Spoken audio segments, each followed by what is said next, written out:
আমি open challenge করলাম, কাবিনের কাগজ যদি অ্যাকচুয়ালি প্রপার ভাবে প্রশাসন থেকে বের করে সামনে আনতে পারে যে আলভিয়ার আমার কোনো কাবিননামা আছে, তখন আপনারা যা ইচ্ছা করুন। এরকম কথা হয়েছে যে আমি নাকি অন্তঃসত্ত্বা, আমি প্রেগনেন্ট নাকি আমি। আলভি তো অনেক দূরের কথা, আলভি আমার খরচ কেন দিবে? ধরেন আমার দুলাভাই হোক, মামা হোক, চাচা হোক, যার সাথে ছবি পাচ্ছে দিয়ে দিয়ে আমার একটা করে তাদেরকে আমার হাজবেন্ড বানাই দিচ্ছে। আমার বোনের বাচ্চার সাথে ছবি নিয়ে তারা ভাইরাল করে দিছে যে এটা নাকি আমার বাচ্চা।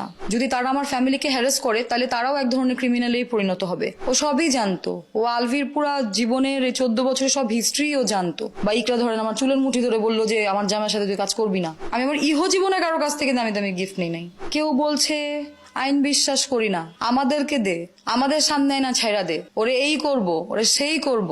আমাকে নিয়ে তো সবাই বলছেই, আমার তো আর ঢাকার এখন আমি আর কি ঢাকবো, আমার বলছে কাদের কি এমন ছিল যেটা হাইড করতে হয়েছে দেখে ওর ফেসবুকটা এরকম চলে গেল।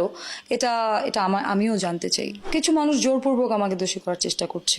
লাইফে আর কখনো সুইসাইড অ্যাটেম্প্ট করেছিল কিনা সেটা আমি বলতে চাই না।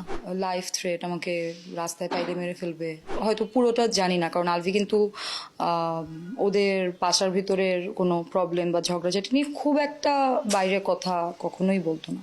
এটাতে প্রাউড ফিল করার কিছু নাই। মানুষকে আগে নিজেকে ভালোবাসতে হবে।